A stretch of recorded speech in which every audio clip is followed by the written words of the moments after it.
Alright everybody, it is finally D&D time. We are going to be doing session 0 today, which we have a little short guide up here on screen that shows you what the goals for today are. We're going to be rolling stats, we're going to do a game intro, we're going to talk about some hard boundaries in the campaign, just to make sure nobody's actually traumatized, just your characters. And talk about the mechanics, and then we're going to do a player intro. We're going to be joined by our 6th member in about an hour. Actually, about 45 minutes now. Because they have to work late. But we are going we're going to start with rolling stats. So who wants to be the first one to roll? Oh, so now he cares about real trauma? I cared about real trauma last time, Brad. But I also asked everybody if there were any hard boundaries, and you guys said no, so I threw everything at you. Yeah, I never had an issue with the game itself. I was looking forward to whatever you had to give us. Alright, Are you streaming? I am not. I'm recording this. Oh, because you kept saying it sounded like you were talking to Brad, like in chat or something. I am. I'm talking to Brad in Crap's chat. Crap is streaming. Yes.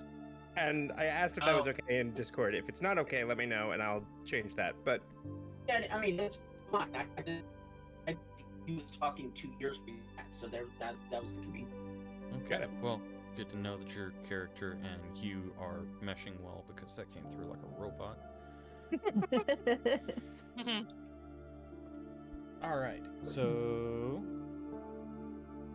who's rolling first?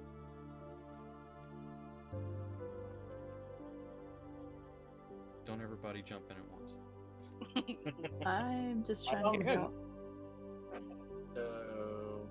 I'll roll my stats first if you want me to. Okay. Just go ahead and do the visual dice there, and we'll work off of that. All right, so let's start with a. Oh wait, no, never mind. Yeah. That's not what it is. Is it 3d6s? It's 46. Is it 46 minus 1. So you take the lowest and you throw it out unless you want to keep it for narrative purposes. 4d6 minus 1. Let's see if I did that right. So, let's see here. Jeez. So we got a 14, which I don't know. Do I have to assign that to something right now, or can I wait until I roll all the numbers? So it's not a minus 1. It's minus 1 of those dice. You get to choose the 3 of those 4 that you want to use. Which, in this case, is most likely a 14, because you rolled a natural 1, and you got a negative 1 added to it. So can I start over? You can either start over, or you can use that 14. Okay, I'll just stick with the 14 then. Okay. Okay, so that's one of my numbers. I mean, I guess remove the 2. So a 10. Okay. Well, this is going swimmingly so far. They're above average. That's not bad. Yeah, they're above 10s. Is there... Take away the 1. We'll do an 11.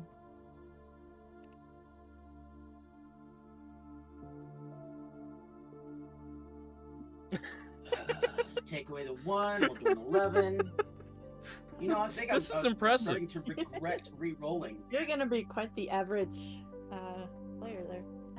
I'm gonna, compared to what it was, I'm gonna be quite the crappy player. Hey. Take away one of the 3s, that leaves it 12. All right, so I need 1, 2, 3, 4, 5, 6. All right, so last one.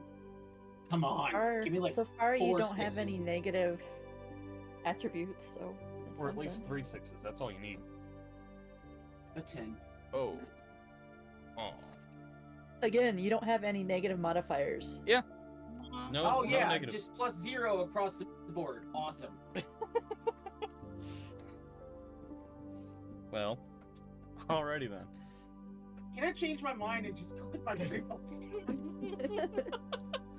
They're so good. But we'll use that as training for the others. So keep your stats. I trust that your first stats were good. You saw them. I got those prepped. I know. Those... I saw them. All right. So who goes next? So, Also, I mean, Dave's turn. I can, but mine's built into the character sheet. Okay. I mean, I have no problem. Let's do this. Yeah. Okay. And So, got a nice button. There we go. is truck currently So- rolling? Looks like. Or It is- rolled he already got it? 17, 16, 14, 13, 11, and 13. Really? Just salt in the wound. Oh, that's great. Where are you rolling this at? Roll 20 characters.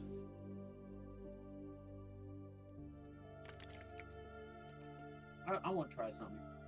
You guys do what you say. I want to try something. All right. Okay, where to put this? And once you guys do get your sheets complete, send them over to me if you don't mind. That way, I've got a copy of them. If you haven't already done so. I think I've already seen you having it. All right. Who else has not rolled their stats yet? I have not. All right. Let's go ahead and have you roll yours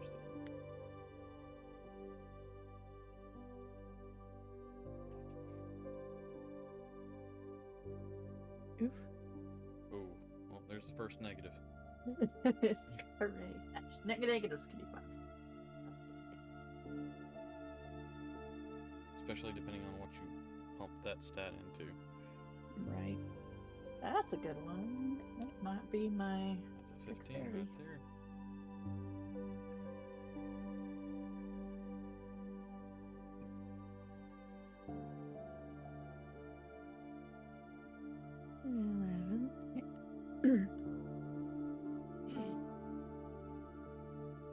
Jeez. Roach. Sorry, Roach. Yeah. One more.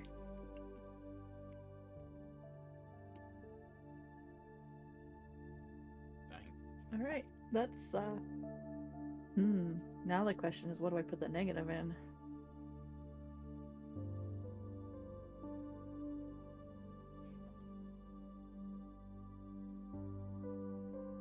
Trap, I wish you were talking to us about this because I am recording this. I Right. just have nothing to say, so I'm not talking to anybody. Oh, okay. but- I'm looking at your character sheet on your screen. Yeah, I have my character sheet up. I do have.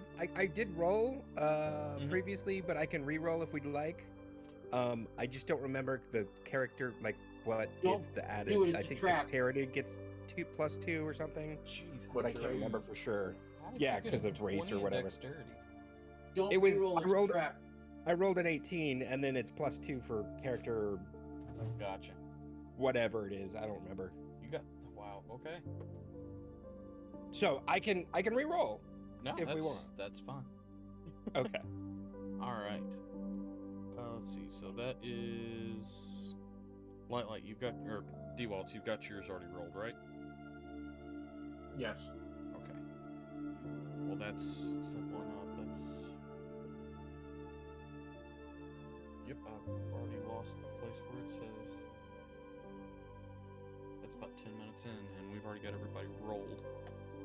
Awesome. Okay. I think as far as like the game intro goes, I know we do have a lot of new players here that have never played 5e before. Does anybody have any questions about how it works? What's D&D? It's do not disturb. There you go.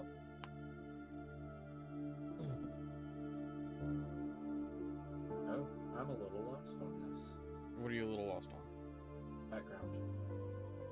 Background? Yeah. What do you mean? Like, what background do you choose? Yeah. Okay. So, based on your class in the player's handbook, there should be a background that you can choose from. It might be a path or a background or a there's a number of different things that they call it. I've already chosen that. I'm talking about like acolyte, entertainer, folk hero. Gotcha. Okay, so that's just basic background. That's going to give you a few options for proficiencies. Right. So that one is all flavor, and you can do whatever you want with that. Is there any particular background that you're looking for that would kind of help your player's backstory?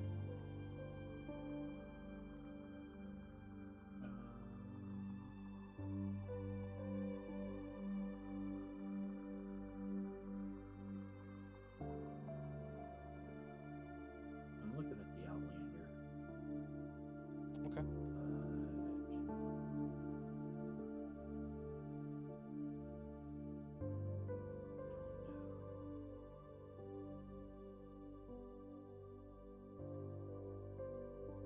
All right. Is there anybody else that needs any assistance with their character creation, like background or anything along those lines? I just need to find stats. I mean, I don't 100% understand some of the stuff, but Okay. you've seen my sheet. If you think there's anything I need to do or don't do. Well, let me get your sheet pulled up here. Okay. What kind of things are you not positive about? And I'll make sure that they look good.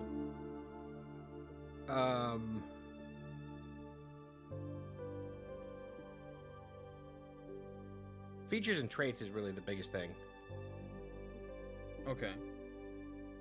but this was filled out by Roll20 character creator, so maybe it's fine. Okay. Well, we keep scrolling through. I'm on a little bitty thing here. Oh, are you? Yeah, I'm actually looking at your sheet here. I'm looking for features and traits on yours. Oh, okay, there we go. Favorite enemy.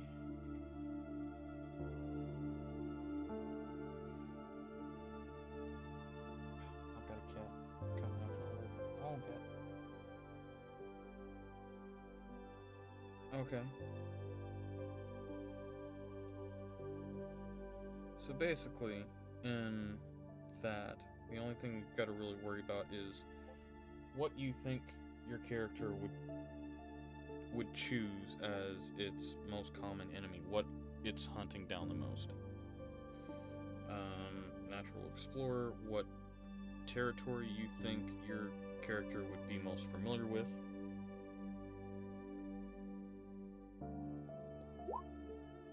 Oh. So you can actually choose to Whoops. you can choose whichever of those you want. And then looks like acolyte, that's fine too. Picked a favorite enemy, but I don't actually see it saying what my favorite enemy is. Scroll down.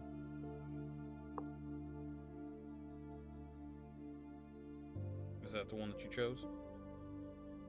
Roll. Sorry. No, you went too far. You were hovering over it. You got favorite enemy, and then natural explorer, and then directly below that is your favorite enemy.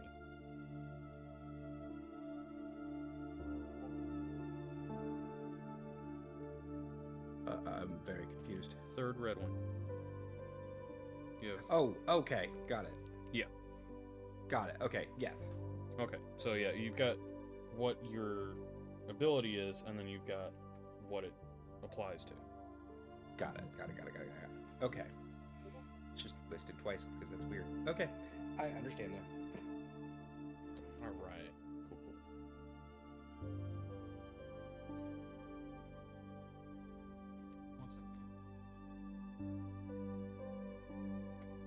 Trying to keep the cats from trying to play in my green screen here. Okay. So, anybody else have any questions about their backgrounds or anything like that? Yeah, I'm Brad can't filling help mine you. out right now. Okay. Awesome. Oh boy. Of course you would, Brad. Of course you would send that one in.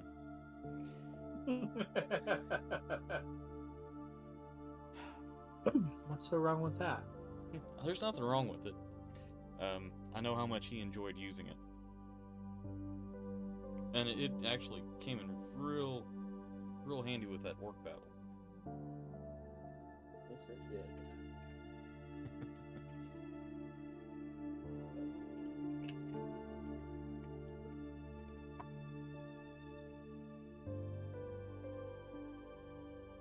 Alright. So, we don't have any issues with getting the players' characters the way that they need to be. The game intro, you all already know, but the viewers don't know. We have a world called Relucia.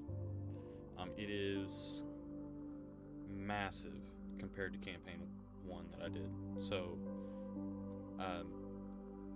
the initial campaign that I did was a world continent that was roughly the size of Hawaii. And this world is roughly the size of North America. Oh gosh. So, there's a lot more So, to like, this one. Europe. Yeah. No.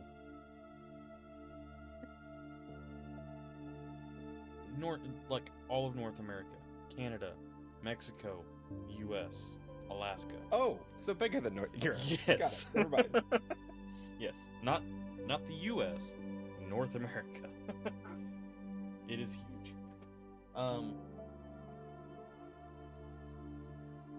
Yeah, I did make like 10 miles of yours in the last campaign. So this is a huge world.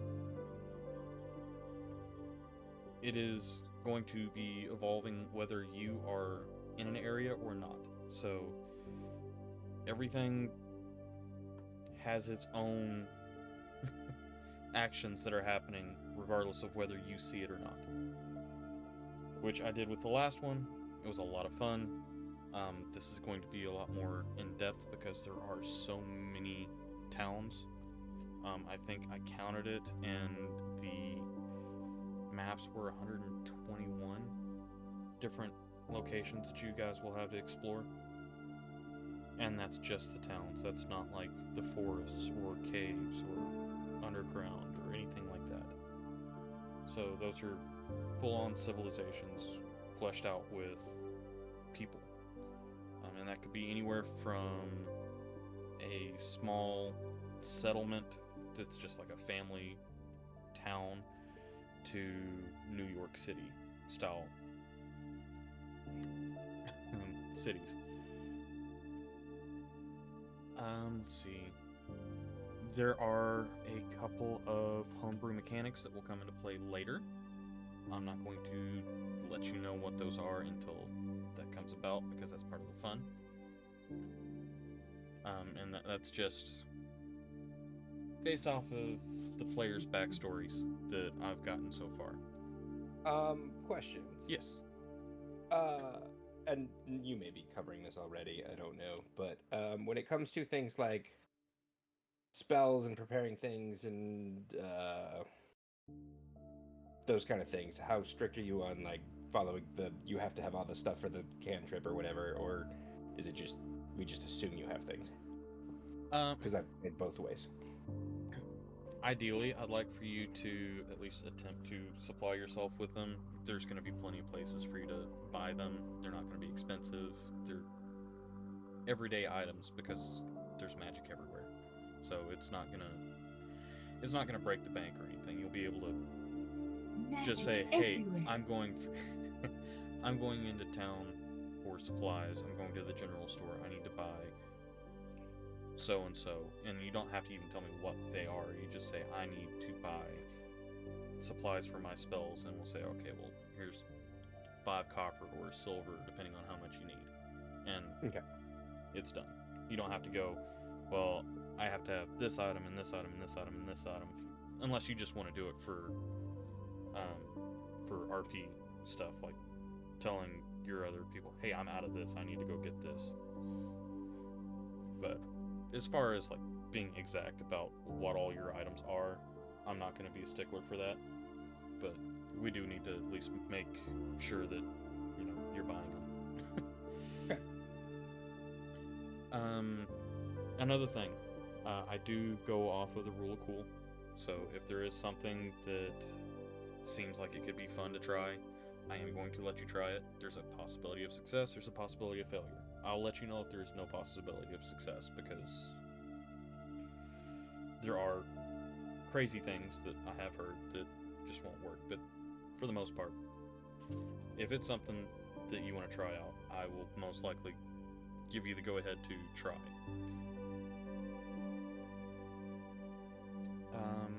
Your actions do have consequences.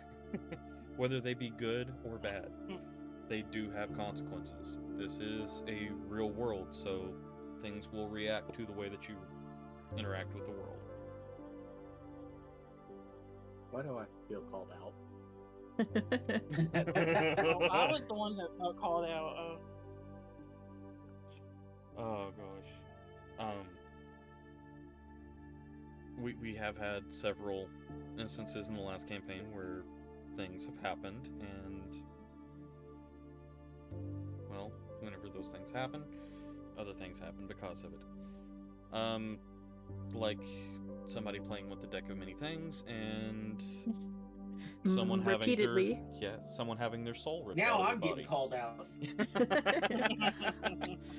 I think me and the Wilds were the only ones that didn't draw a card. Hey, it's not my fault. There was booze involved. Yeah, says the person that pulled 5 cards. Was it that many? Yeah, he pulled 5 cards, and the very first one was the one that ripped his soul out. He pulled 3. Got lucky as all get out. I said, "I'm gonna pull." And then I was like, "Oh, let's do 5 more." Yep. Yeah. So there are all kinds of okay, yeah, she's gonna be in here in about a half an hour. Perfect. There are consequences for every action. It could be the town loves you for something that you've done, and you may get discounts on things, where they may throw extra jobs your way. They may help you with shelter, any number of things like that. Or you do something bad and things happen. So there are all kinds of fun things to look at there. I'm reading Latrap's chat, and yeah, I can't. Yeah. How many times do we abuse that dwarf to test for stuff? A lot. Of course, that dwarf is the only reason that you guys survived against your sorcerer. That's true. You kicked him That's inside true. to make sure everything was safe, and it was-ish. But it fared a lot better than if you had been outside in fireball range. But yeah, so also, if there are fun things that you want to do with your character, things that you think about multi-classing, and you want some sort of narrative to go with it, just let me know behind the scenes, and I will be happy to try and push some sort of narrative in that direction, so that you can take that multi-class, or if you want something cool, just let me know, and we'll try and push it towards that. like I had somebody that wanted a cool sword, so I got them a cool sword hilt that was essentially a lightsaber. They just had to find the stones for it. Cat, stop with. Did they have to train the stones? No, they didn't have to. They didn't have to do that. They had to find them, and they almost got there. Almost got there. There was a dwarf mining village that had these stones that they mined out, and it also those stones, while they worked as essentially energy blade power sources for this sword hilt, they could also be one-time use crushed in your hand to allow you to use a spell that you wouldn't usually have access to. So yeah, there are fun little homebrew items that are going to be put through here. That's items, monsters, all kinds of stuff like that. A few monsters that I'm very much looking forward to watching your reactions to. Oh god. I remember, what was that one in the village Oh, that erased your memories? Ate your memories. Yeah, Basically erased your existence. yeah. So, I cannot remember the yeah, name of which that. is extremely ironic and very funny. I know. But yeah, there's all kinds of fun creatures. We have different narratives that are coming up based off of backgrounds, and so some of the monsters kind of came with that. Are there any questions about the world?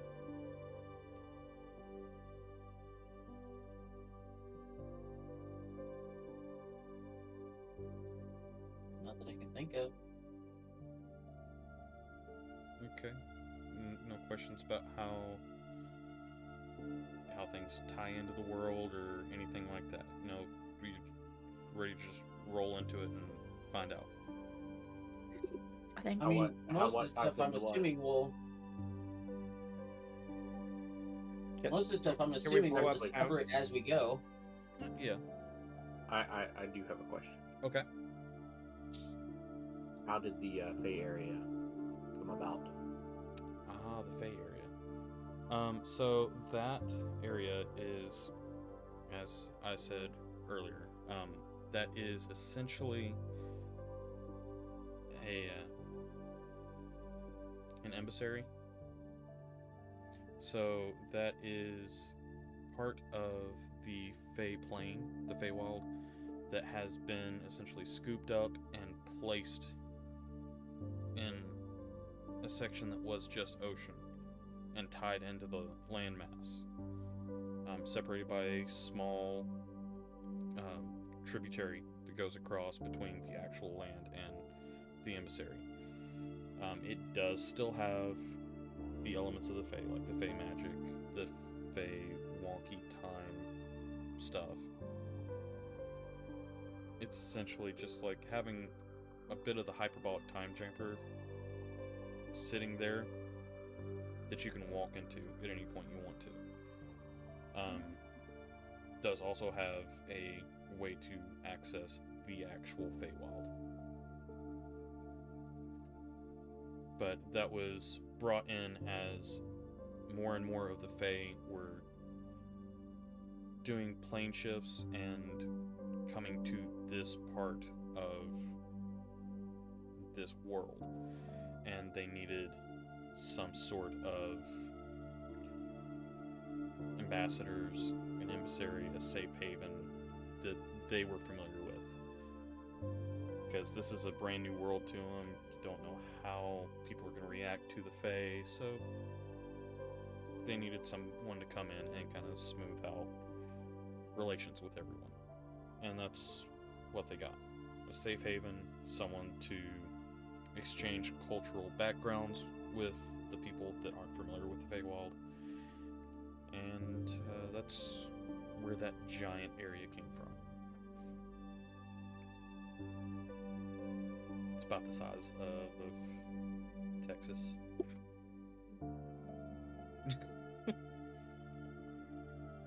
Okay. Blow up towns. a reaction, though.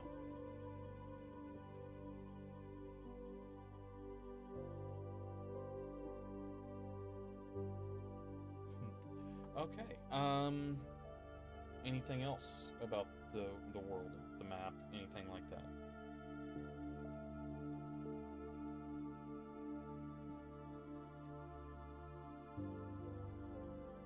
Okay. Then we are going to move on to boundaries. This is the area where I make sure that everybody is on the same page. So that we don't end up actually scarring somebody and ruining the game for anyone. Is there anything that would ruin your experience? Like any kind of personal trauma that you want to stay away from? Personal, not character, right? Yes, not character. Okay. Something that you do not want in the game. A hard line for you that you do not want to cross.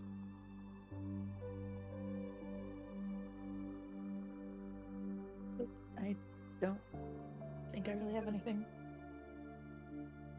I mean, legitimately, this could be anything because this is a dark world. There's good things. There's very bad things. So we're talking about animal, pet death, child, family members, spouses, childhood friends, torture, anything that you would look at the game and go, that's a bit too far for me.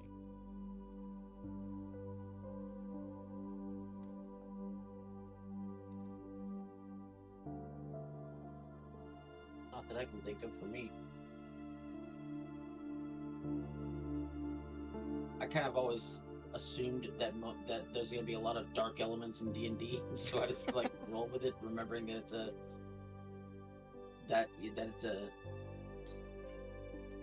fantasy world, and just kind of roll with it. But I don't think I know of any hard boundaries for me anyway. Okay. So is that a no for everyone? Because I enjoy pushing buttons. I don't think there's any boundaries for me. It's a no from me. Okay. Like I said, I enjoy pushing buttons. I like to traumatize the characters, but I do not want to break my players to the point where it's not fun for them. And yes, reboot.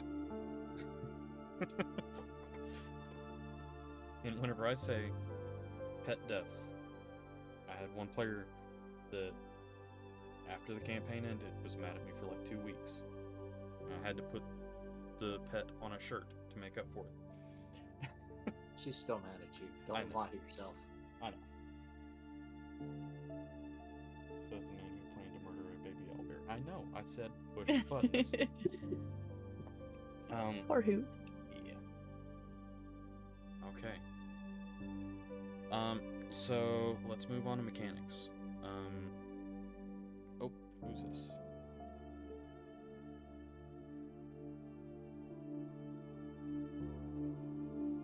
Okay. All good? Yeah, I'm just trying to figure out my cantrips. Got it. That is noted. She is 100%. Alright. So let's go ahead and get that out of there. So as far as the mechanics go, with campaign 1, I did allow for a little bit of fudging of the bonus actions. I allowed people to double attack whenever they didn't have the feat for it or anything that would work with it, just to kind of get people used to it. We're gonna go with the actual 5e rules for the bonus actions. I do think that as far as potions go, I'm going to use the same rules that Matthew Mercer uses with his because it makes more sense. Because the book says a potion is an action to use. It doesn't make a whole lot of sense to think chugging for a couple of seconds for a tiny little bottle is going to take your entire 6 seconds. I've seen people that can smash an entire can in like 2 seconds. So drinking a potion yourself is going to be a bonus action. Feeding a potion to a down teammate or forcing it on another teammate is an action because it does require a little bit more effort. I think that's a common house rule. Yep. Can I craft something that forces it faster?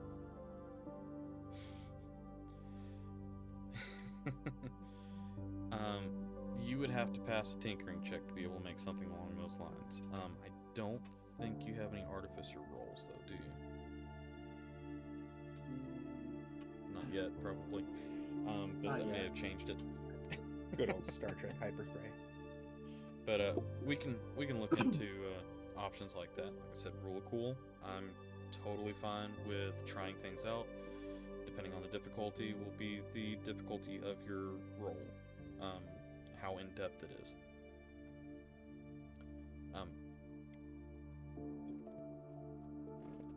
For the most part, it's just going to be standard 5e rules. We use dexterity modifier to break ties in initiative order. Unless you guys want to do rollies, which is just roll off, see which one gets the higher number, and then you can swap out there. Holding actions means that you can only hold your action, not your bonus action or movement or anything like that. So you need to know what the action is that you're holding. I don't think there's anything else that would be. Make sure that you have your spells prepped for the day if you are a caster. If you're not a caster, you don't have to worry about that. So you select what spells you're going to have at the point of a long rest. Oh, so they didn't change. Certain classes can. Yeah, certain classes can choose different spells that they have access to.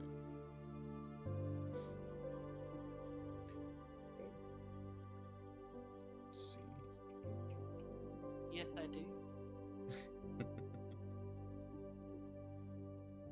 How are you gonna deal with crit rolls? Like attack crit rolls? Like for the damage? So the damage on crits, 20s and 19s if you have the feat, you'd be rolling the damage and then you double the damage that you rolled on the dice. And then you add your anything that's not dice, you add to it. So you've got 3d6, you roll 3d6, you take the number that's there, and you double it.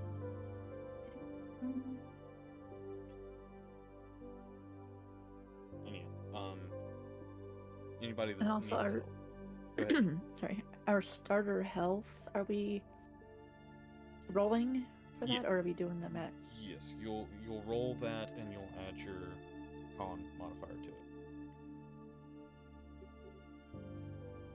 So if you haven't done that, go ahead and roll. Who has not rolled their health yet?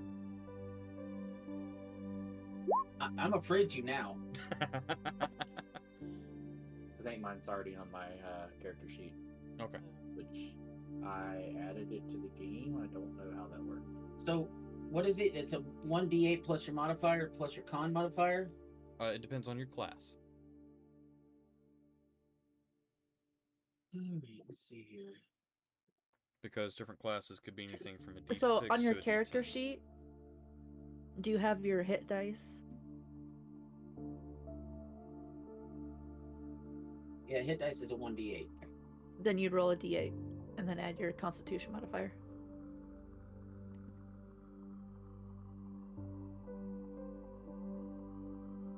All right, Dang. I'm okay with that.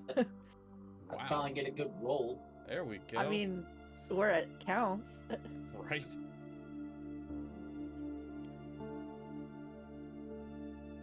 Sladen, you might have already done that. I think you already have. Alright, so anybody else not rolled their health yet?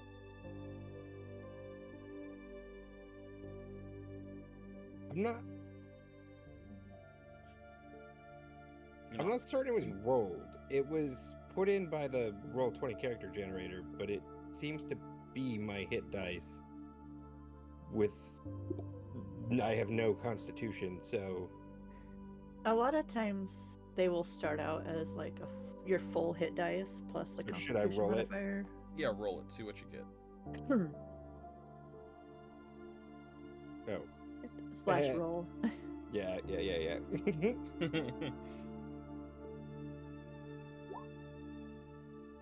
Oh, good God. Oh no. Okay, we don't keep ones.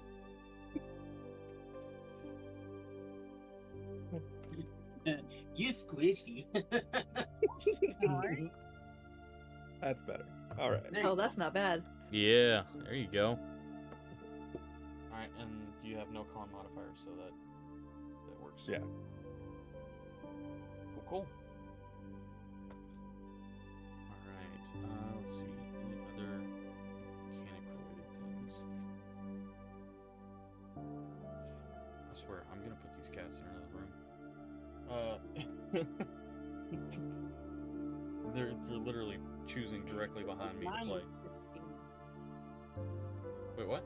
Yours was 15? Because mine's 15. You're barbarian, aren't you? Yeah. You have a high Yeah. con? Let me see. I've got your player sheet. They usually have a pretty high constitution. I got 3. Yeah. Okay. Alright, that'll work. We're still Also, our Oh. starting gold. starting gold. Okay. Do we go based off of our class? Yeah, go based or based off your class. background or whatever it was? And yeah, class and background, how it would be in the player's handbook. You can also choose to purchase certain amounts of gear, which it tells you how much that costs in the player's handbook as well. Just let me know what gear you've chosen and what your starting gold is, so that we can keep track of that.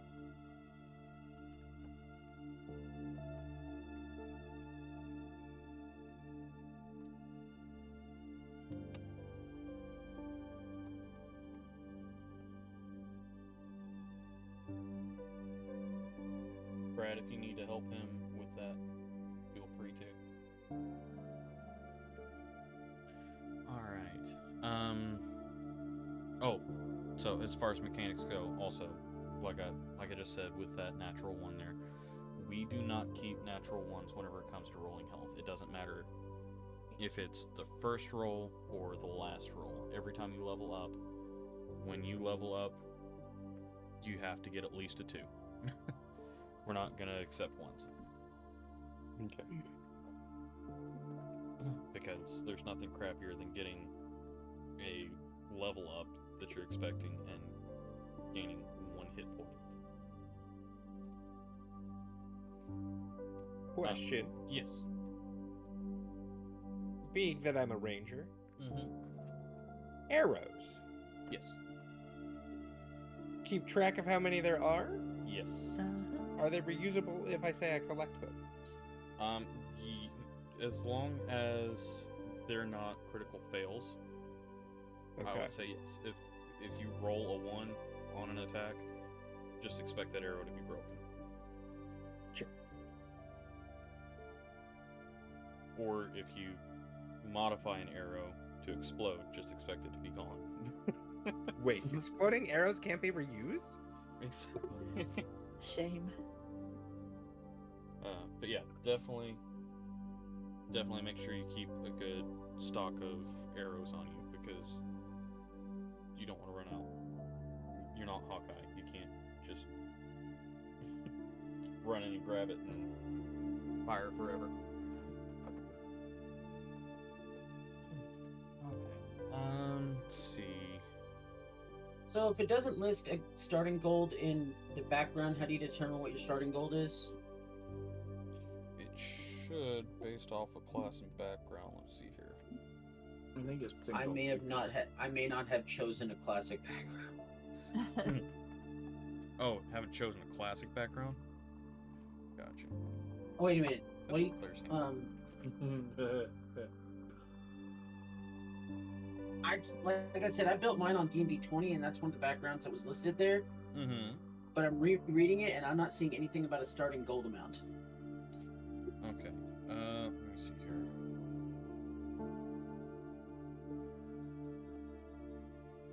Just pull up here.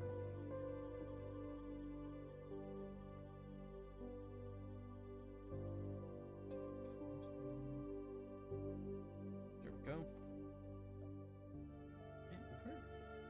She should be popping in here by now.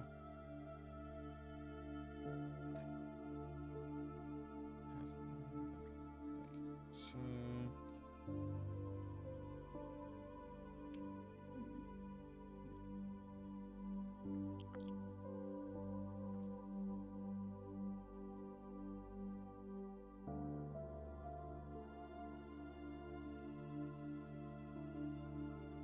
Maybe I need to choose a different background. what I would do, honestly, is I would keep your background, but choose one of the other backgrounds to grab the starting gold from. Since yours is non-traditional.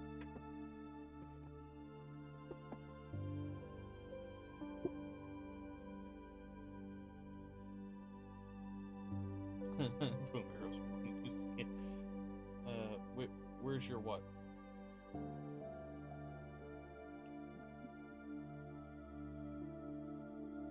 Slade. What? Where's your what? Oh, he said thing. Oh, okay. Gotcha.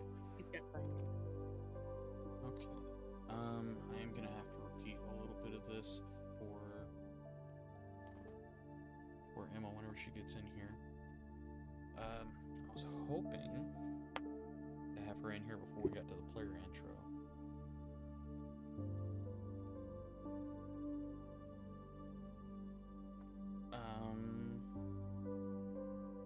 And Sladen, I will speak to you on that particular part of your character background off camera. Okay. So that we can get that hashed out. Gotcha. Money's middle sheet. Muted FYI. Oh, dropped me in. Alright. So, I know you guys want to basically introduce your characters in game to kind of build the camaraderie.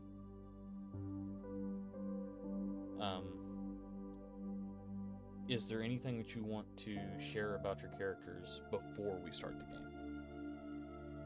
You don't have to if you don't want to. It's just an option of introducing your players to the audience, to each other. I already know quite a bit about your characters because I have the backstory. Oh, I should hope so. Yes, you know more about our characters than we do. Probably.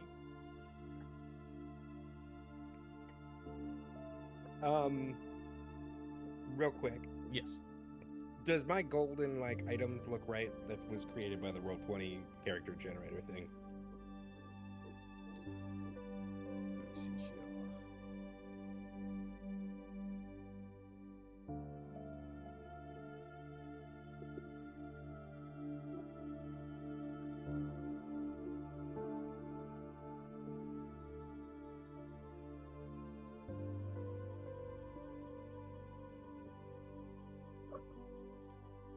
The items look fine. I'm looking for your gold.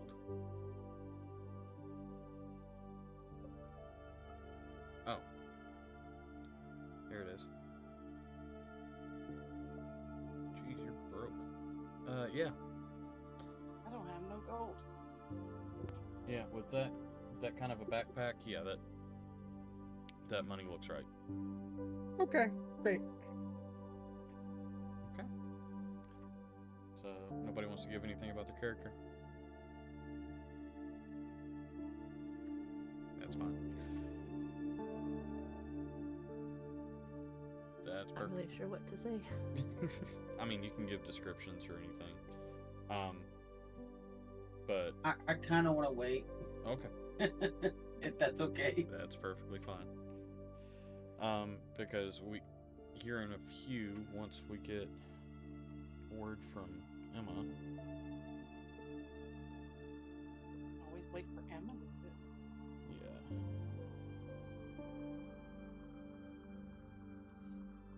How does your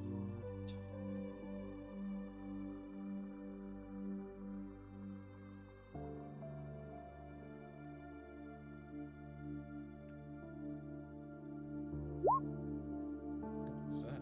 Oh. Rapier. Okay. Oh, I didn't mean to. I don't know what I did there. What I'm were you- trying to enter in my tools and stuff. Gotcha. Ooh.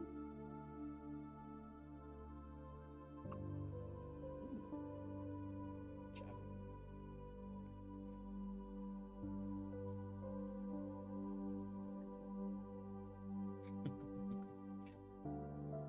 All right.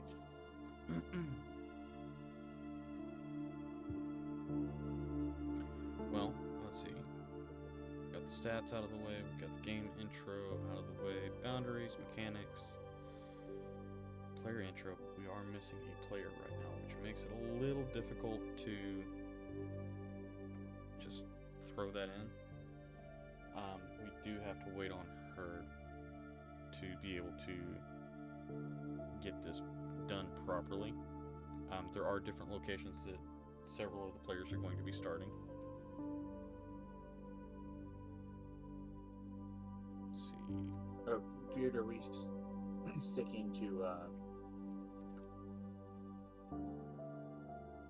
crit? Or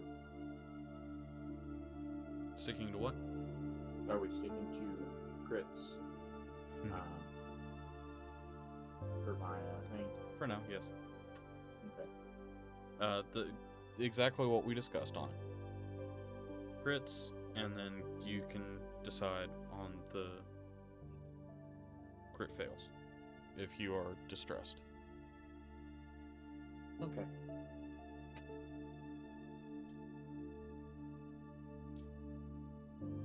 That little key piece of information, I bet you the rest of the party is now very nervous. Me? No. Extremely. Very much looking forward to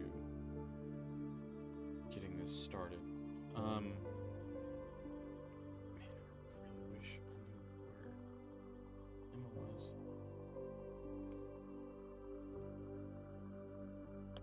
Alright, let's see.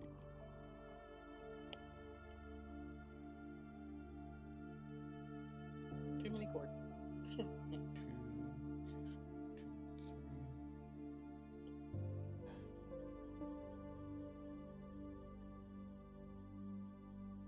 I don't want to actually start the character introductions without her here.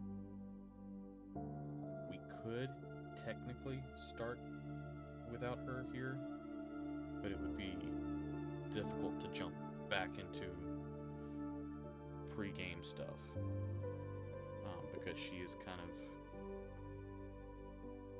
Do we add proficiency to our damage rolls? to damage I don't rolls. remember.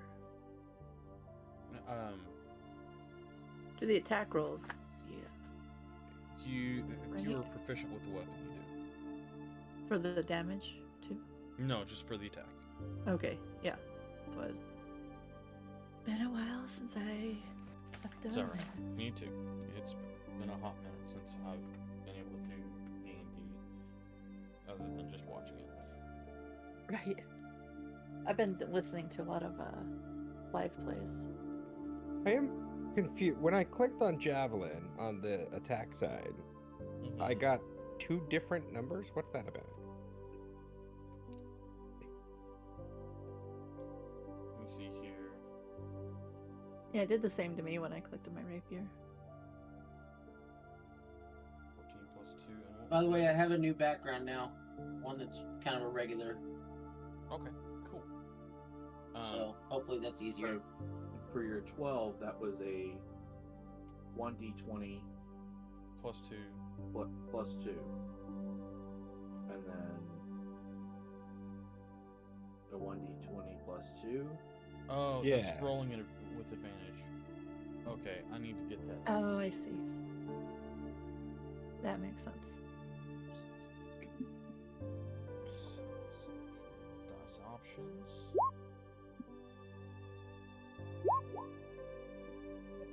It seems like it's always Is it rolling with advantage, or is it just rolling?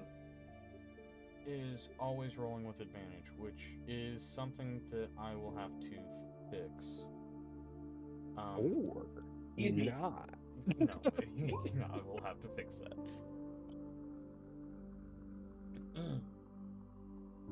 That's funny. Or, and hear me out here.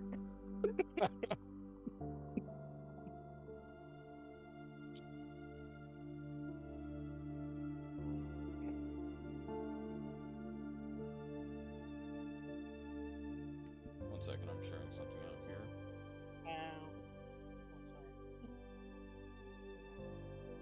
My AC is 17 if I'm not wearing armor. Yeah, There you go, babe. barbarians are crazy. Mine isn't that with armor, unless I'm not wearing Yeah, armor. Mine's Am I- not. Mine's not that either. Alright, so I will have to fix the dice settings. That's unfortunately on the out. Oh wait, hold on. No, that is unfortunately on the outside section of this. Wait, enable advanced dice. Let's see if that does anything. Somebody roll again. Are you rolling? Roll an attack. Nope. Nope. Okay, yeah. So I am definitely. Wow. I mean, if it I doesn't can roll get an fixed, attack. Oh, we we could can always always just. take would the be the- left one. Yeah, I was gonna say it'd be the first roll. Yeah, Anyway. the first one. We'll get real pissed sometimes, but I could have had a 20. Yeah, so anytime that you see a green, that's a natural 20. Anytime you see a red, it's a natural 1. I mean, I can do it, but I'm rolling from D&D Beyond, so. Okay, well that helps. Oh, I about gave something away there on accident. now, of course, we can manually roll whatever dice, and that would work. It's just if you click on your weapon, it just doesn't auto do it, right? Right. It'd be like, How did y'all do that? So on our character sheet, which have you brought your character sheet into this game? Yeah. Okay. So then if you go down to where your weapons are, you can just click on the weapon type or the attack part, and it will roll your weapon. Right. So, man, I wish Emma was already here because I would love to start this.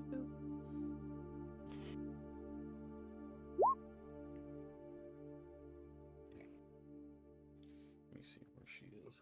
Excuse me. I do have proficiencies, but I don't know if I actually am wearing anything. I clicked on it and nothing. Oh, no, you clicked on weapon proficiency. I believe on the bottom left. Yeah. In the middle section, just under. So there's armor class, then there's your hit dice, and then there should be your You'd be attacks and basically right spellcasting. smack in the middle of your. Here we all talk over each other. Okay, so yeah, definitely while we're waiting on him to get here, play around Yeah. with Roll20 and get familiar with how everything works. Yeah, there. I forgot Um, that there was a whole bunch of people that were not familiar with Roll20 as well. Oh, I do have leather armor. Is it wearing it And- though? I would assume you'd be wearing it. But I don't know if that's counted into the armor class or not. Well, What's let's see what your armor class is. do you know what leather armor I think would be light armor. Yes, leather armor is light armor. So it'd be 11 plus your dexterity modifier. It is because mine is 10. Okay, so then 11 would be okay. That would be cool. You sound so thrilled. No, I mean it's fine. Yep, you're wow.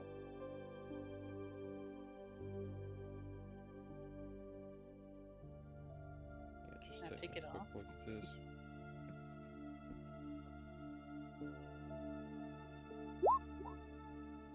I want to take it off.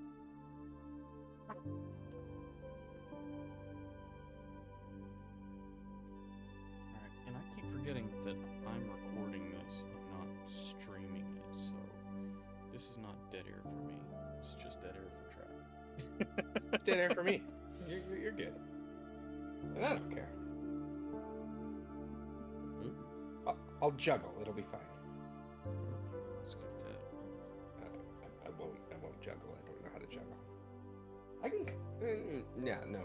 Nobody wants. No. I can do some magic tricks. Or you can just fiddle around with what you're doing there. Let me see what we got here. I sent you a message. I did. I saw that. Ooh, come on, get that off the screen.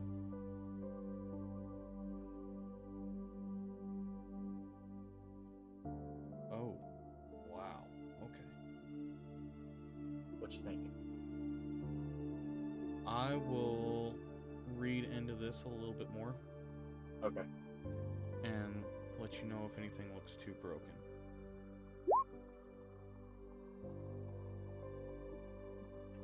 Because you don't want to make that too broken, because there's also something else that's coming later for you.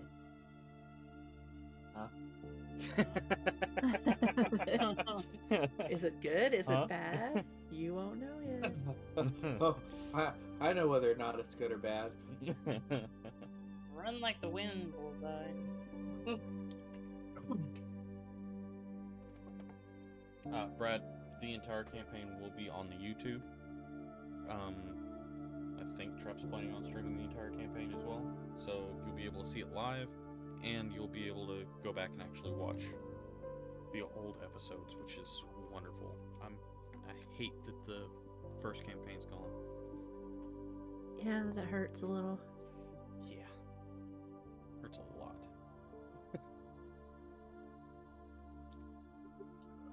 Alright, so Emma says 5 minutes tops, and that was 2 minutes ago, so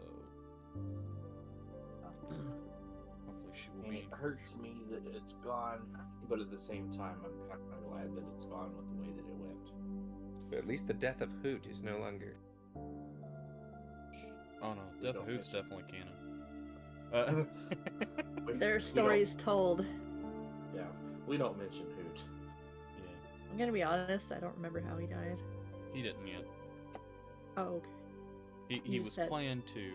Basically, she asked, "What was the fate of Hoot?" And I said, "Well, I was planning on letting you get real close to Hoot, and then I was going to rip him away." Were my exact words.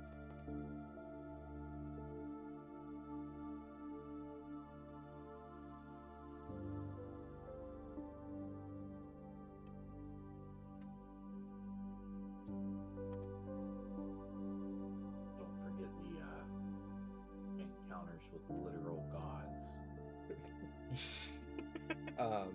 question, Peter. Yes. Do you play sounds or music or any of those kind of things in They will all be safe. campaign? Well, sure. I guess the big question is there going to generally be music that I need to watch out for? Or, like, just sometimes in certain situations? Or... Potentially. If I can get the sounds to work properly in the sound menu here, then I will have music playing and basically decent background music, sound effects on occasion if I don't have to make the sound effects myself. But Okay. if I can't get it working there, then I will have it overlaid on the video when it goes to YouTube. Sure. Yeah, I'm basically just asking because I generally play music on my side, but if you're going to be playing music, I don't want two musics. I'll let you know in advance if I get it working. Okay, cool.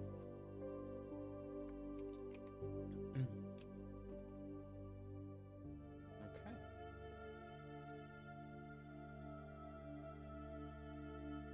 5 minutes tops. It's in the 5-minute range. Come on.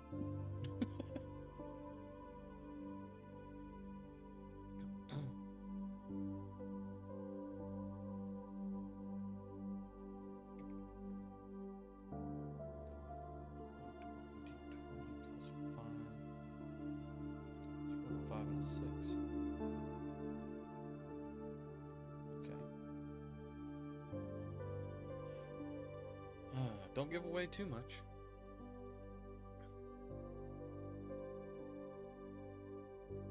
It's no pyrite. Oh, anybody can have thieves' tools. I mean, I have 2 reasons to have thieves' tools. Right. And I'm looking at everybody else's stuff that's showing up. It's like, gee, I wonder I'm what like a class. shady character.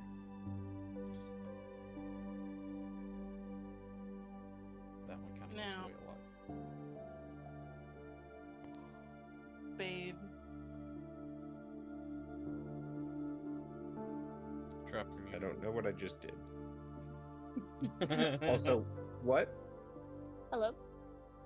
Hello? Hey, there we go. All right. I can pick one other language, but I don't know what. Okay, so while you guys do that, I'm gonna very quickly go through this list with Emma.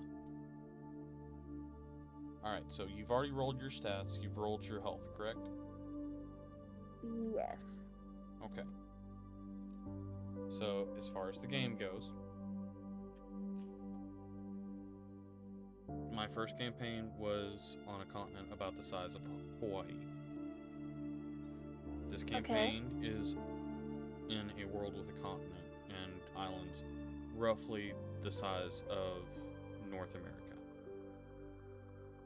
Oh, So there is a lot. that's a lot bigger. Yeah, it is very big. There's a section of the Feywild that is it's an embassy for the Fey that is on the material plane. It's roughly the size of Texas. Okay. There are consequences for your actions, so if you make good choices or bad choices, there will be consequences that reflect it. Fair. I like the rule of cool, so if there is something that you want to try and it is reasonable, I will be happy to let you attempt to roll for it. Okay. Even if it's not rules as written, we can still work around that. Okay. The world changes regardless of whether you see what's going on. So you could visit a town, come back a week later, and it be completely different. Okay. And that goes for all 120 something towns. Let's see.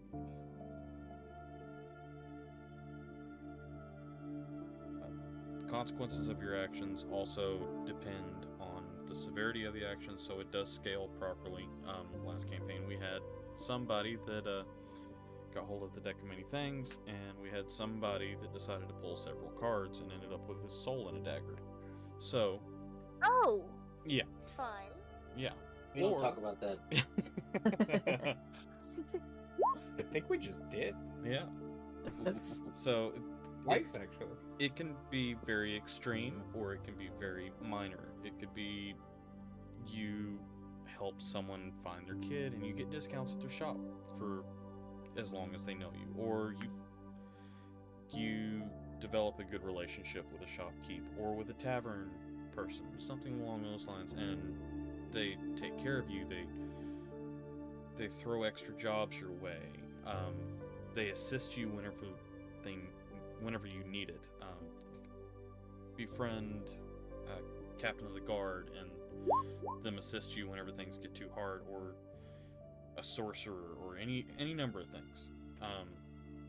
Magic is definitely a thing in this world. There is a lot of magic, ambient magic in the air. So there are different towns that have got schools of magic, so actual magic universities with teachers and students and all kinds of stuff. Holy magic, natural magic. Let's see, what else?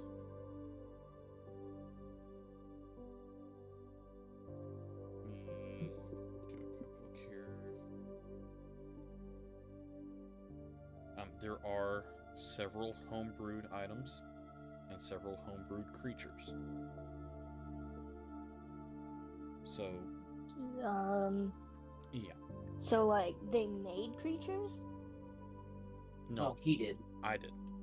Yeah, Okay. like a monster that eats your memories. Oh, okay. Well, he didn't create that. No, I didn't create that. But there are monsters that I have created. You mean by but home Homebrew. homebrewed? Yeah.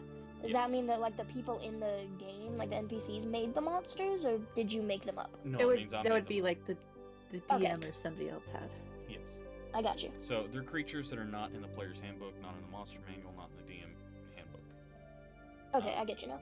So things that I had to make stat blocks for. Same with the items. There are items that are not found in any of the books, so I had to figure out how to make those work without making them too broken. Mhm.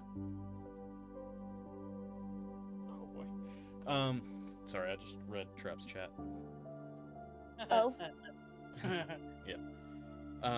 So let's see. Homebrewed, consequences of actions, size, magic. Was there anything else that I touched on before she got here as far as like the world goes? Boundaries. Well, that's world. yeah, Not your boundaries. yeah, that's the next thing in line. Okay, sorry. Oh no, you're You good. talking about the Feywilds? The Feywild Embassy. Yeah. What so- about the world boundaries? Ooh. Are we gonna run Okay. into any invisible walls? No. There better not be any buttons either. Oh, there's plenty of buttons. Oh. Dang it. I'm gonna push it. I don't Nice. doubt it.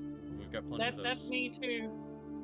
I'm I like, definitely have a more impulsive character this game, so That's why he put them in there, so he's hoping that people will push it. I'm not hoping. I know they will. That's But- definitely not good. if there's a room full of buttons, I'm not going in it. All right. If there's a room full of buttons, I'm pressing every one of them. fast as I can. Gosh. All right. So, moving from the game info and intro, let's move to hard boundaries. Are there any hard lines that you do not want crossed? I'm talking anything from animals being killed, pets being killed, children, spouses, family members, torture, anything like that. Is there anything that you cannot stand to see that would ruin the gameplay for you?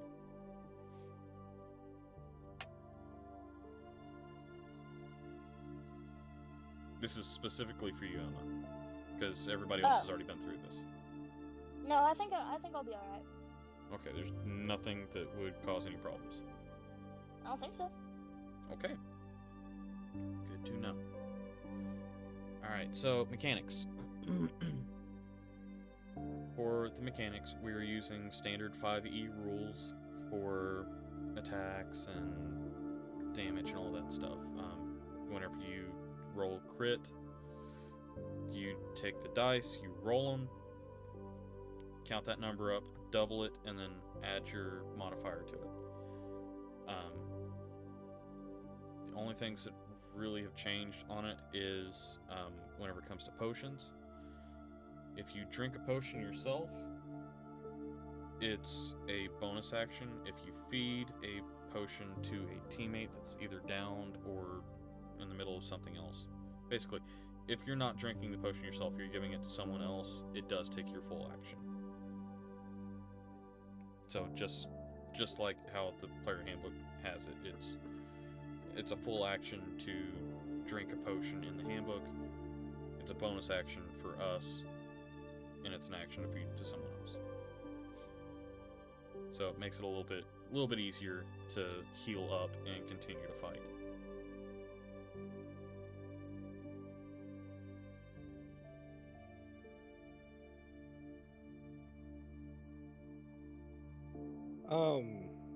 As far as actions go, Yes.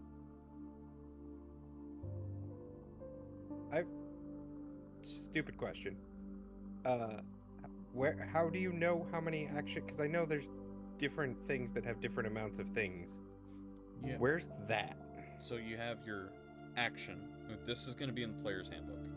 You have your Okay. action, you have your bonus action, and you have movement, and you have interaction.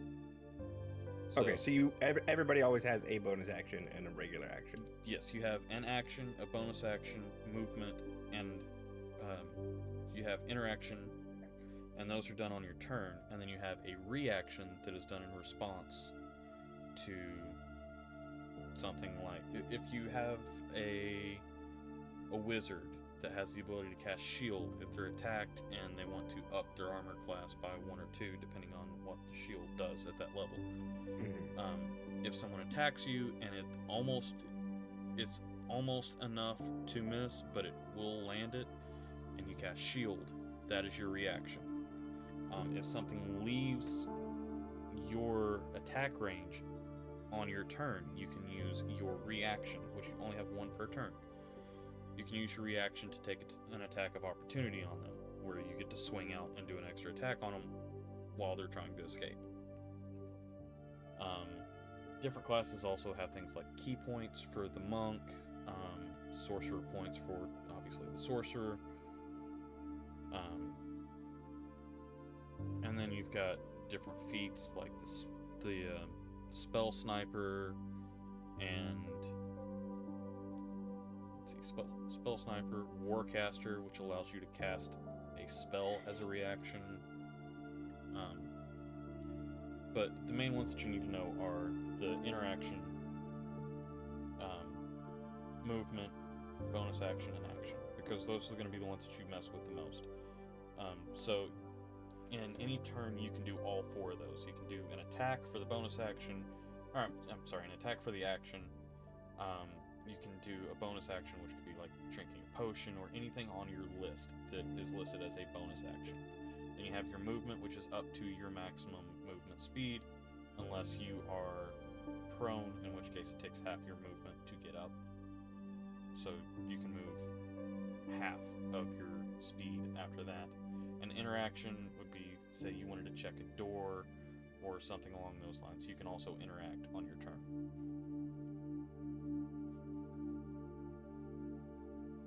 And your reactions are always going to be on someone else's turn.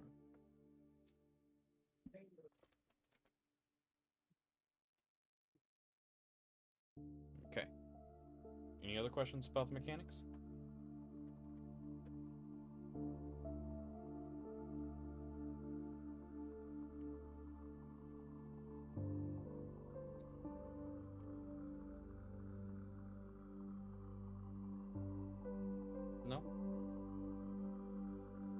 I don't have any questions about mechanics. Okay. I don't think I do. Okay. All right. Well, in that case, Emma, is there anything you want to introduce about your character?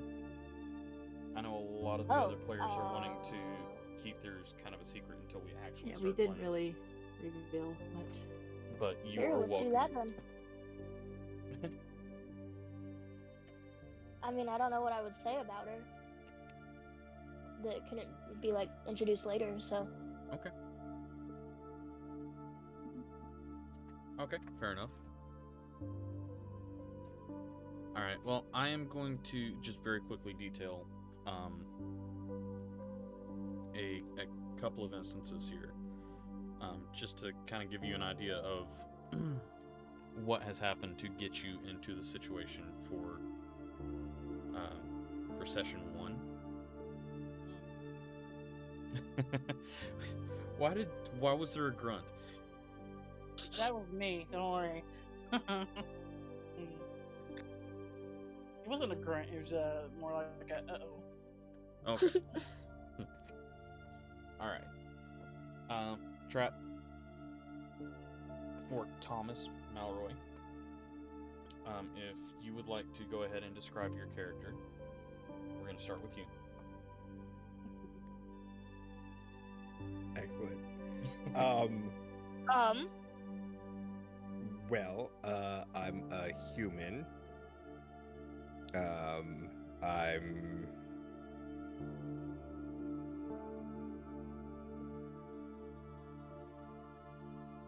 Hello, human. Thanks.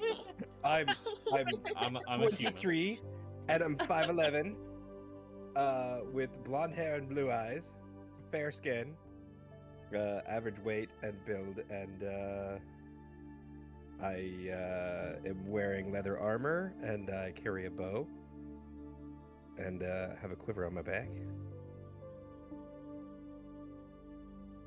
I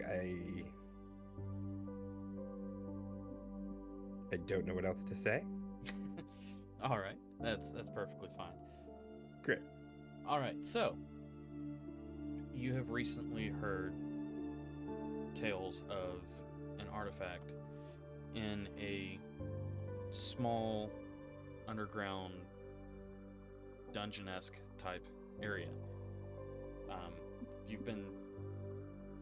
You've gotten about halfway through the dungeon, or at least what you think is halfway through the dungeon, whenever you spot what appears to be the glowing artifact on a pedestal in the middle of one of the central rooms. What would you like to do?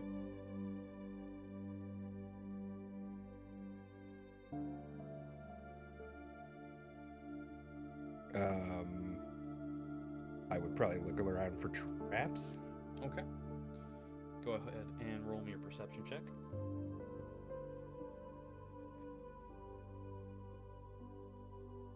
Oh, it feels so good to be What's playing D&D again. What's the way to do that? So you roll a d20.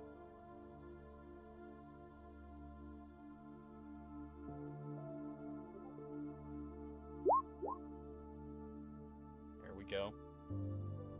So you've got your perception check, which is a 14 since it's the first one, which is not bad. Mm-hmm.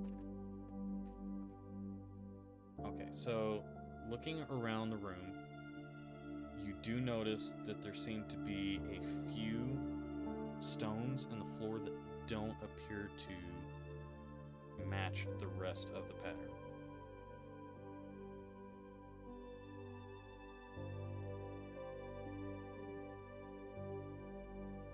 Okay. So then I would approach the artifact, avoiding those stones. Okay. All right. So you're able to safely make it to the artifact based off of your perception check there. The artifact is within hand's reach.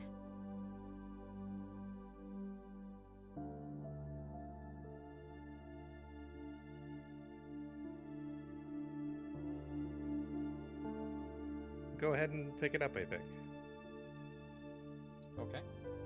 Can you go ahead and roll me a wisdom saving throw? Wisdom saving.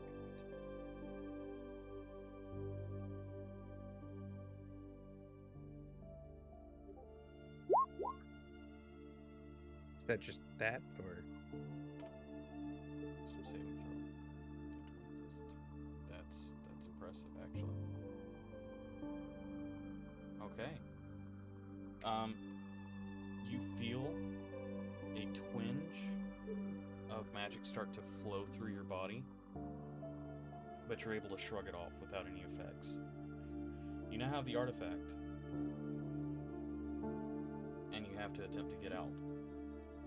As you start to notice, the room starts to close in on itself.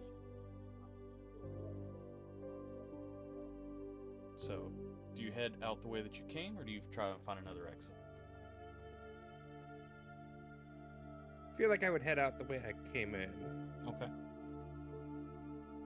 And again, avoid the stones. Alright, so since we're now in a hurry, I'm going to need you to do a dexterity check. Okay.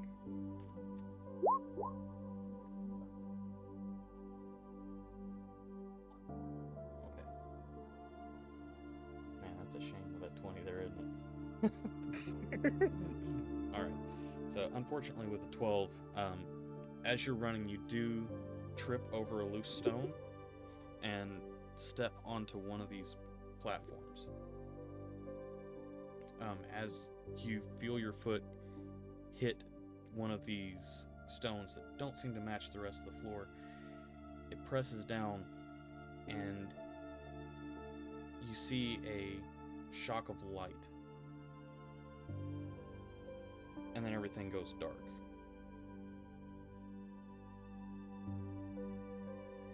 There's an interesting smell about you.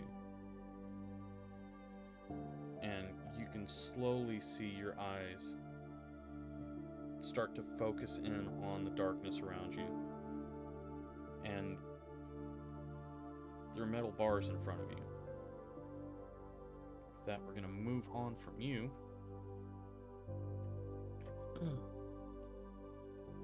To,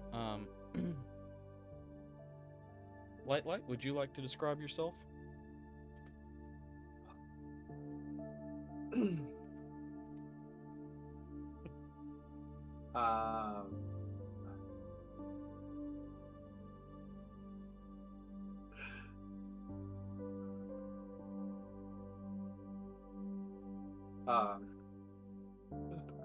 So I'm from the Feywild.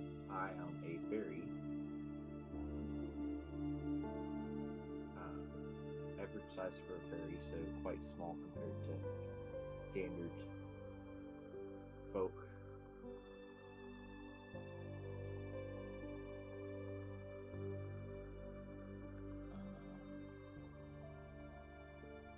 And the one thing I forgot.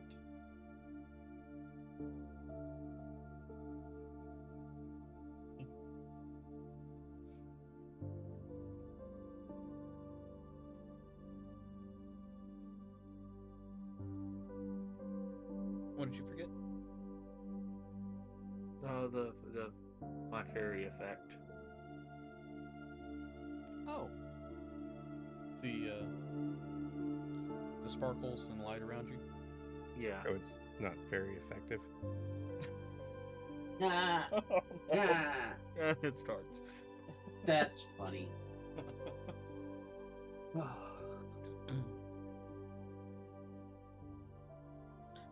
Alright, so, Light, the small fairy of the Feywild, is currently outside of the Fey emissary area in a small jungle area. What exactly are you looking for right now, Light?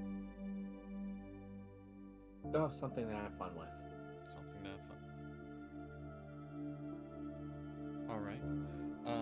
Just a little bit outside of range of you is Roach, if you would like to describe your character. So, Frydek is a I don't know if anybody knows what Forged is, but it is basically a giant robot. Well, Frydek is not your typical Warforged. There was a Fae who discovered the core of a Warforged by the name of his name was Onyx Thistletoe, and he decided to use ironwood to rebuild the Warforged to be like a protector of the forest. So basically, it's a 7-foot tall wooden robot.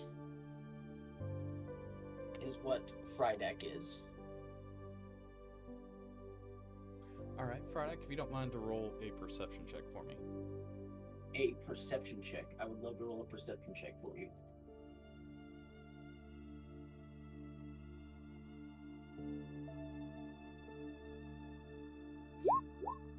Well, 12. Okay, with that. Yeah. So you see what appears to you to be a glowing butterfly. The most beautiful butterfly you've ever seen. What would you like to do? I want to chase the butterfly because it's pretty and it's glowy and it's awesome. Like, what are you gonna do? I mean, I've noticed him, right? Mm-hmm.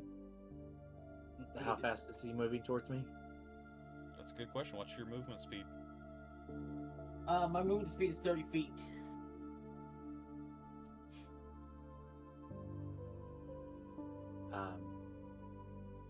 And what you see basically is a giant 7-foot robot with his hand outstretched, just going,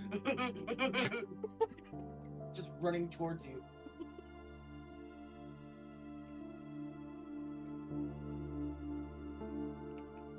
We're in the woods, right?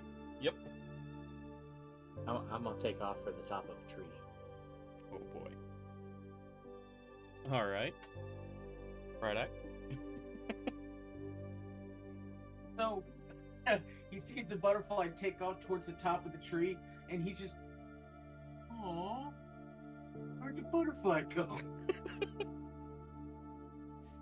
So I have an idea for something that I want to do that I've been thinking about, and I don't know what kind of role it would be, because he saw the butterfly go up, right? Mm-hmm.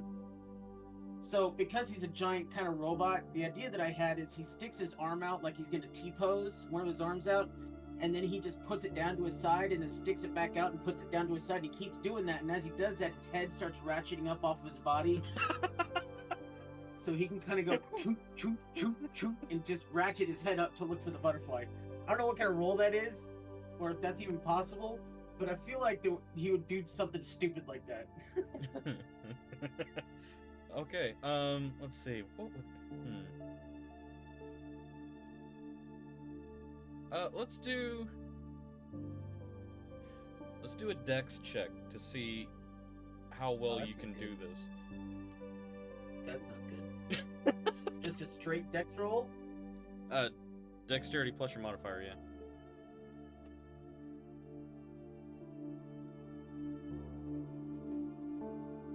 Well, 12. Not bad. It's All not right. as bad as I thought it was going to be. I only get a +1 to dex, so... So, like you do see this creature slowly jacking its head towards you.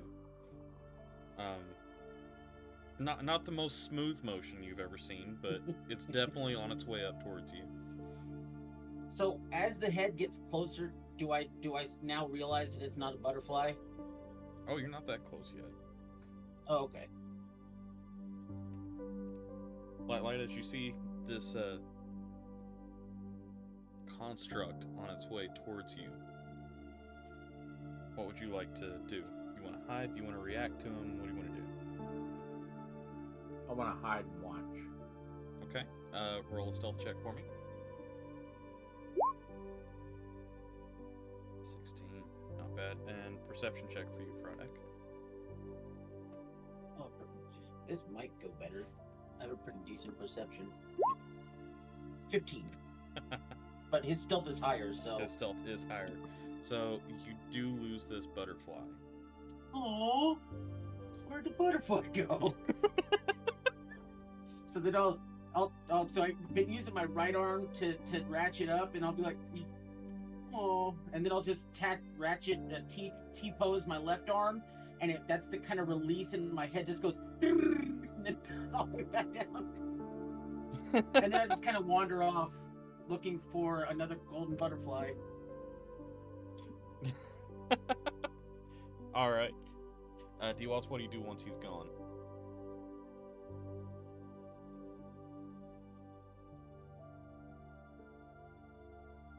I'm going to follow and watch.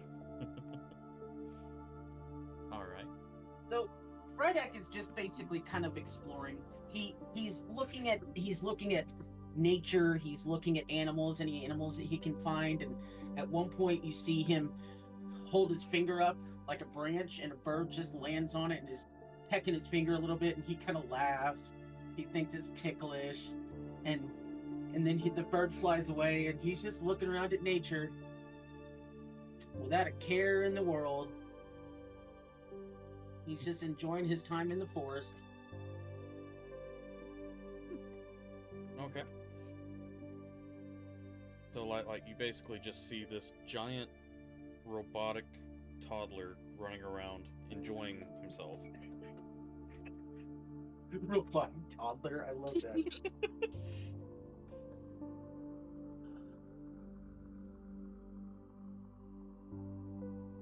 So, upon seeing the bird land and everything, I think to myself, I want to make a game of this. Oh no. All right. And how do you turn this into a game? Well, at first, I want to see if I can get the bird's attention without Frydek noticing me. Okay. So that would be an animal handling check. Oh, oof. Oh, Wow. Okay. You successfully get the bird's attention. That's impressive. right? Wow. So, I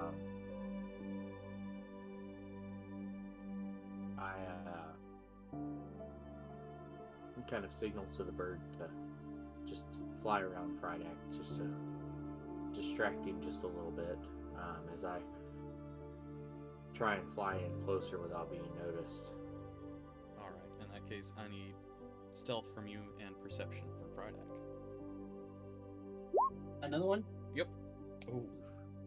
Oh no. Well, he does spot you flying in. Butterfly! Um, And then I start chasing the butterfly again. with a 25 perception check, not only would you spot him, you would recognize that he is not a butterfly. He is Oh, okay. a Butterfly! You're not a butterfly! small humanoid creature with wings. Butterfly. So, I see this as an opportunity to have fun and trying to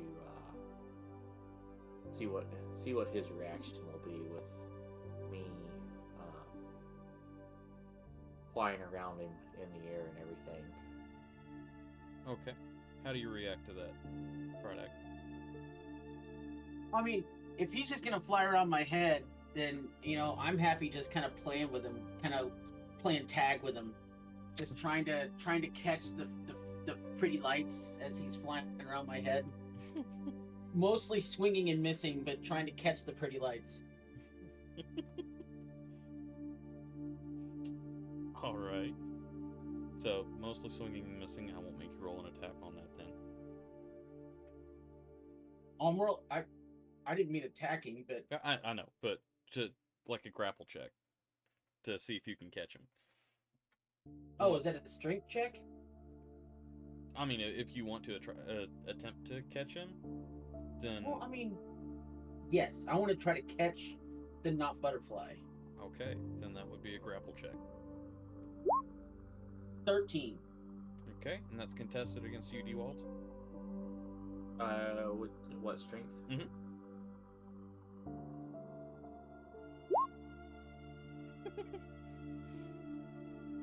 Okay, well, this giant construct is attempting to grapple you. However, you are a little bit faster than him and are able to squeeze through the fingers. So, what is your reaction to attempting to be caught?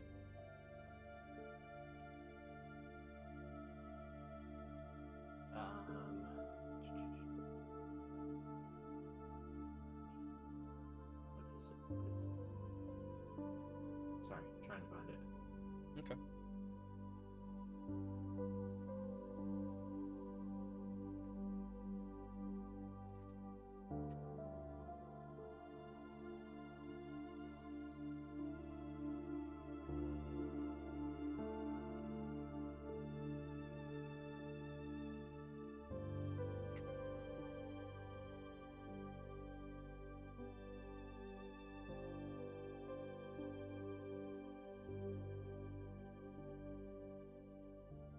So I use the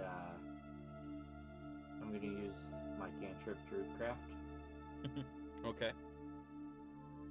and I'm going to create the faint odor of a skunk. All right. So, Frydek, you smell the faint odor of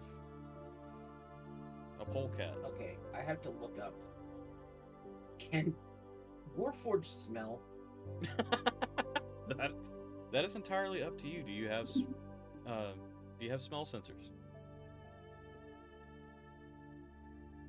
I think that Warforged can smell, but I don't think bad smells bother them because I have defenses against poison and disease and stuff like that. So, so as soon as that scent comes up, ooh, stinky kitty, stinky kitty, where's the stinky kitty? And then I just start looking around for the stinky kitty. All right. So let's see. Area you're in. Let me check something here. Let me do a roll.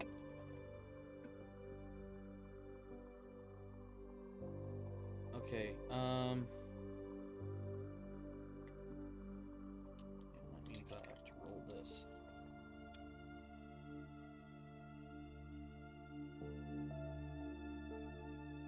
Okay. So you are currently in a high magic area, which does trigger certain things that you're used to, but people around you may not be. Me as in me or D-Wilds? D-Wilds. Okay. So as you cast this Druidcraft, a few things around you start to shift. The Warforged starts to shrink. What?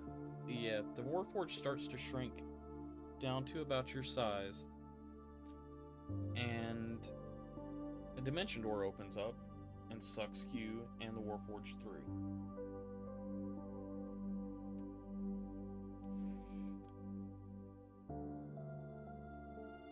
You two also end up next to a human holding what appears to be some sort of golden artifact. And we're going to move on to Alina. Oh, hi. Hi, Alina. Okay, so, hi. So describe myself? Yes. Okay. Hold on, let me pull up my thingy. Okay, so I'm an elf. I'm an Oath of Vengeance Paladin. Trent told me about that one. I'm not entirely sure what it means, but I'm gonna go with it. I'm 20 years old. Average height and weight for an elf. What else do I say? Just describe yourself physically. Like hair color, eye color, stuff like that. Okay, so I've got short red curly hair. I've got like an emerald greenish eyes. I've got a hand axe not tapped, like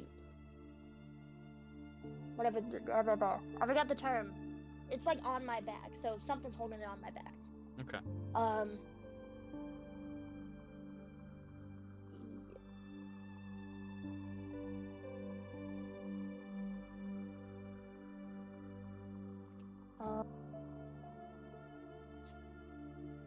All right. Anything else you want to describe, or are you ready to roll into this? I think I'm ready to roll into this. I don't know what else needs to be described. Okay. So you are currently at a fairground.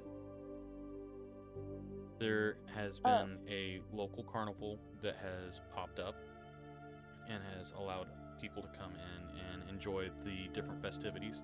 There's food, there's attractions, all kinds of fun.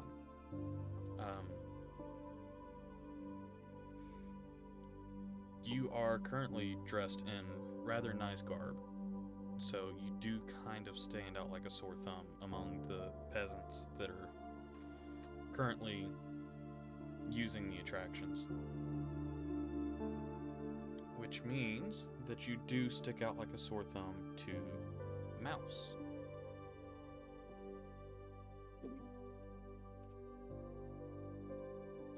Mouse, You want me to- yes, she looks like an easy mark. If you want to go ahead and describe yourself.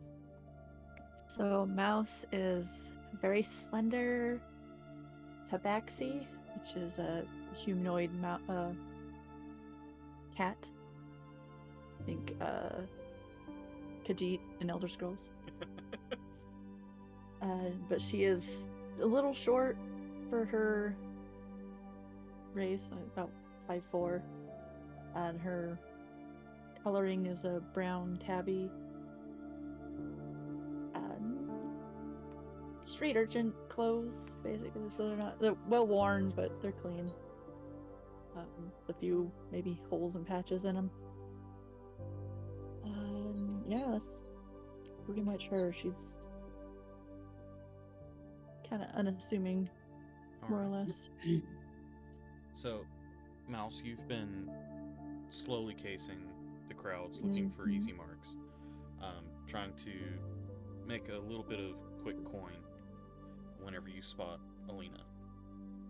I am going to make a sleight of hand. Well, come up behind her quietly. Should I do like a stealth first? Yes, go ahead and do a stealth. Mm, All right, 18. and Alina, if you don't mind to do a perception check. That's a D20, right? Yeah, that's D20. What's your wisdom modifier? Yes. Oh, okay. A what check was that? A stealth. Perception. So, Her or perception. perception. Yeah, perception. Sorry, Okay, I was reading stealth. that's a 7. Okay, so you He's do not. vaguely aware that she's at a fair. Yeah, pretty much. Lots of noises, lots of people. Yeah, the only thing that you notice off of that is a house of mirrors in front of you that looks shiny and fun. Oh, fun. Okay. So, also, Helena, if I could have you describe yourself as your standing guard. Describe myself as I'm standing guard. Helena, not Alina. Wow, that's gonna be my fun. bad. Oh, Don't you mean Helena? Helena. Okay, yeah, Helena.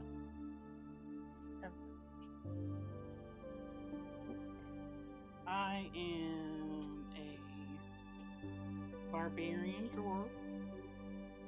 I am 114 years old. I am 4'5" and 165 pounds. Who has a mean look on her face almost all the time.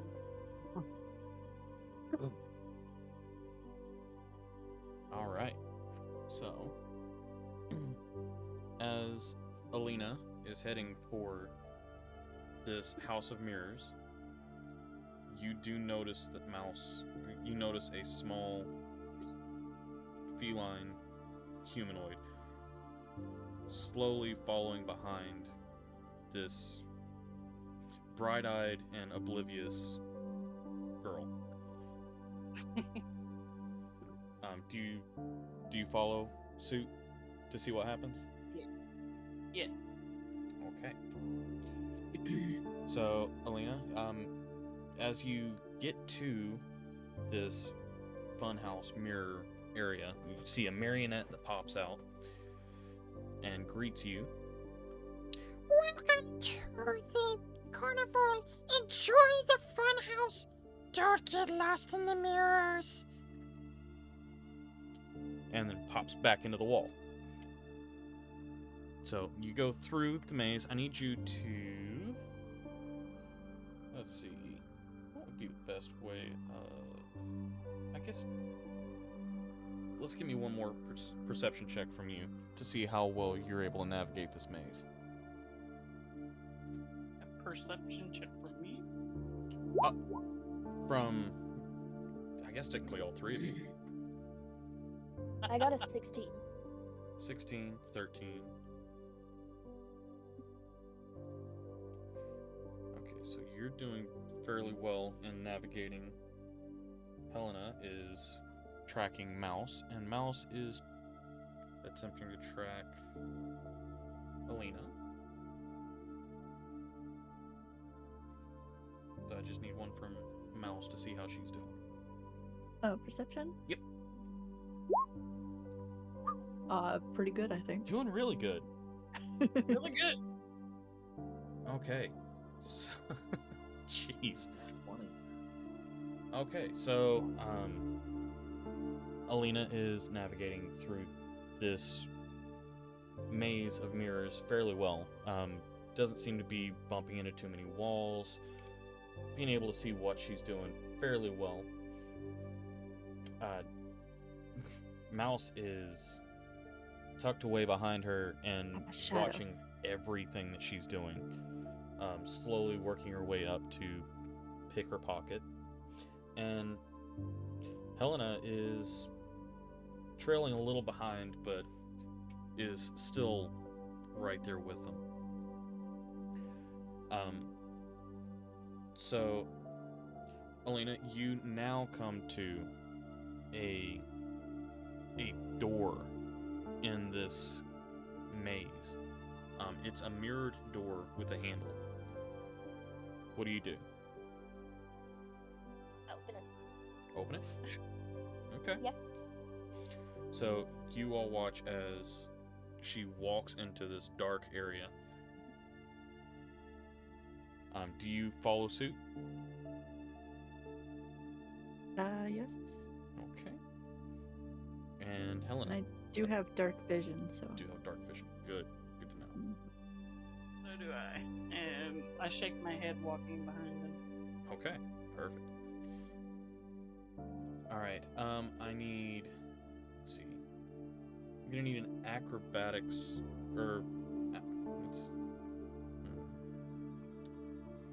Let's see here. Let's do a dexterity check for Alina. For all three of you, but because of your dark vision, Helena and Mouse have got advantage on this.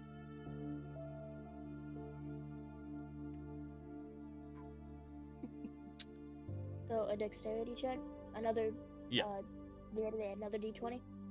Yeah. Okay. That's a 4. Oh no. All right. Well.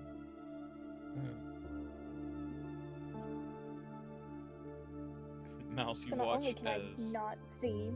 yeah, you watch as Alina takes a couple of steps in and tumbles off the rails of this platform.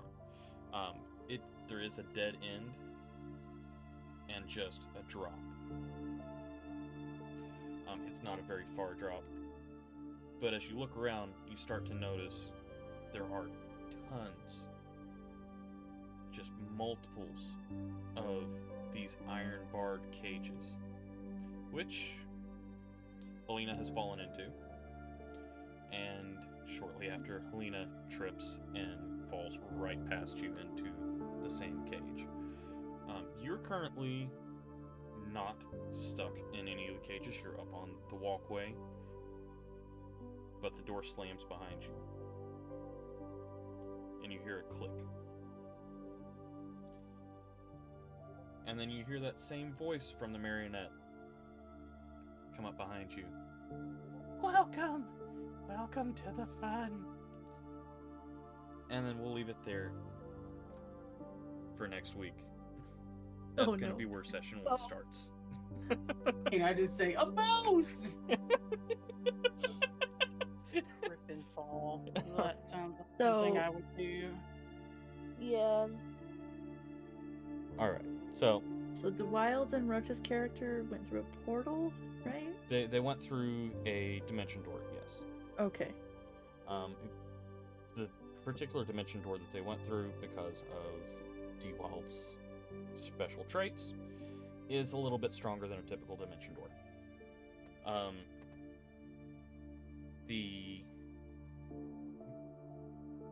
The trap that Thomas went through did teleport him down here as well.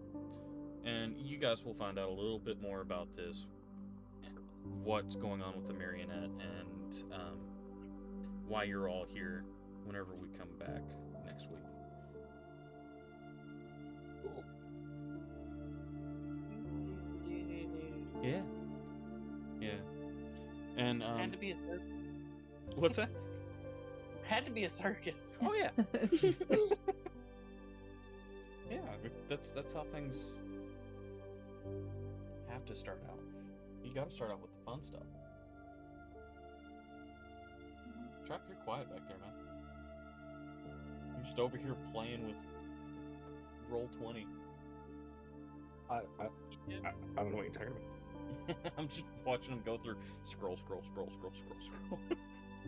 Trying to find a couple things.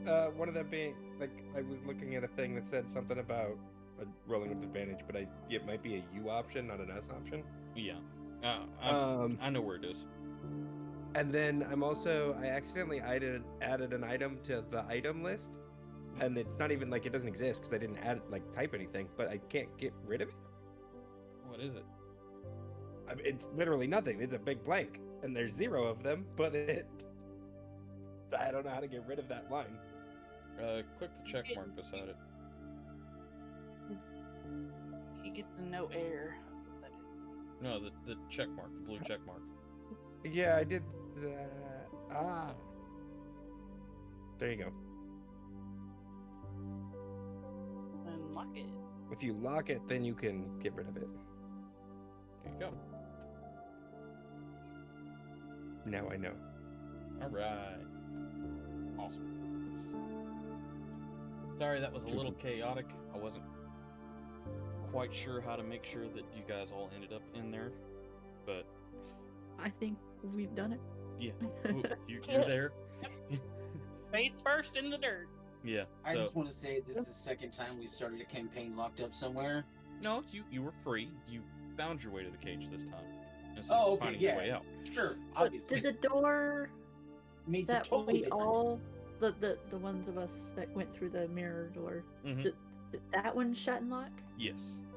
Okay. Yes. So, whenever we get back, you guys will get to see what the plans are from the marionette, why you're there, and yeah.